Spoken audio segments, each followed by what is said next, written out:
E aí, filhos do Pai, como é que vocês estão?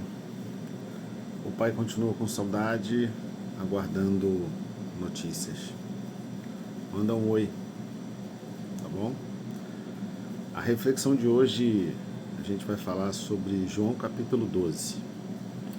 E dentre muitos versículos que a gente podia trabalhar, a gente vai começar aqui João 12, a partir do versículo 36, parte B. E diz assim: Depois de dizer isso, Jesus foi embora e ocultou-se deles.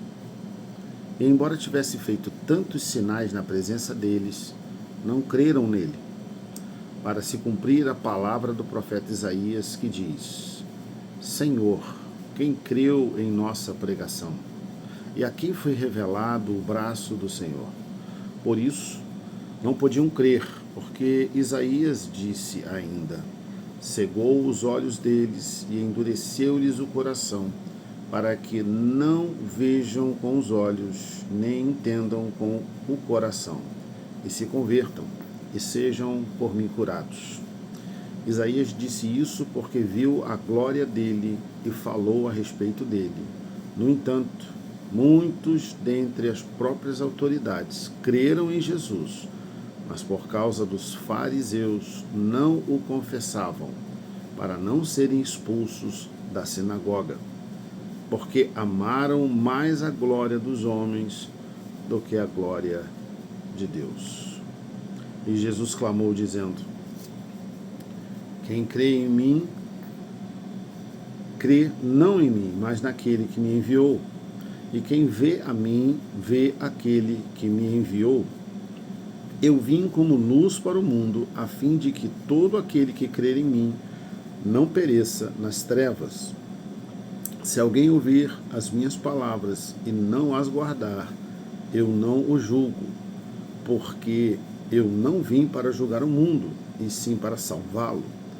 Quem me rejeita e não recebe as minhas palavras, tem quem o julgue. A própria palavra que falei, essa o julgará no último dia. Porque eu não falei por mim mesmo, mas o Pai que me enviou, esse me ordenou o que dizer e o que anunciar. E sei que o seu mandamento é a vida eterna. Portanto, as coisas que eu digo exatamente assim como o Pai me falou. Filhos, o que me chama a atenção é que Jesus estava ali cumprindo o id do Pai, cumprindo as ordens do Pai. E ele deixou o legado, deixou o exemplo. Muitos eram os sinais.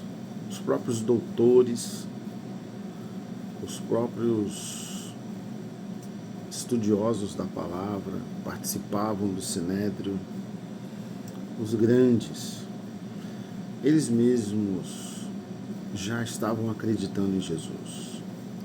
Mas não havia a confissão. Veja a importância da confissão.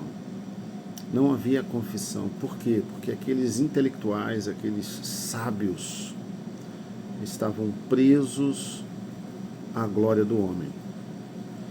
Imagina, você ter uma vida de estudos, de dedicação, e você chega a um patamar de liderança espiritual, cumprindo os ritos de uma sinagoga. Você fica imaginando o nível de dedicação que esses sábios tiveram para ter, vamos chamar assim, de assento no grande palácio da sabedoria judaica, o Sinédrio. Eram doutores da lei.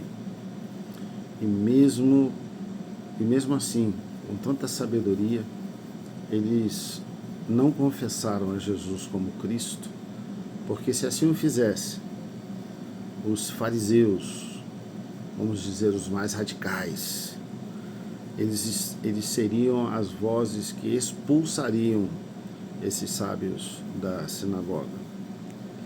Você fica imaginando a resposta do profeta Isaías: cegou-lhes o entendimento, porque amaram mais a glória do homem do que a glória de Deus. É você abrir mão daquilo que você acredita, e é uma vida inteira de esperança para a chegada do Messias, e quando o Messias chega, você abre mão disso para não perder a sua glória.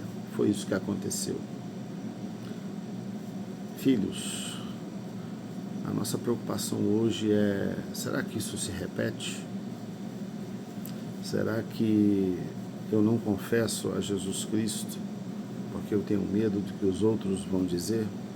Eu tenho medo de manchar a minha reputação? Que reputação é essa sem Jesus? Acho que essa é a reflexão que podemos guardar hoje.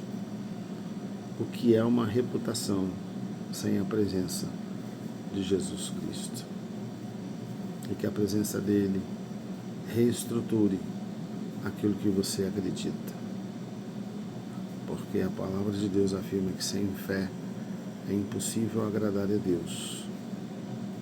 E existe uma importância na confissão. Confesse. Aquele que confessa encontra salvação em Cristo Jesus. Aquele que não confessa não é julgado, mas já está condenado pelas próprias ações. Vamos mudar o rumo da nossa história para aquilo que Deus separou. Vamos confessar a Jesus Cristo como nosso Senhor e Salvador. É pelo sangue e pelo nome de Jesus que nós somos gratos a Deus, hoje e sempre. Amém.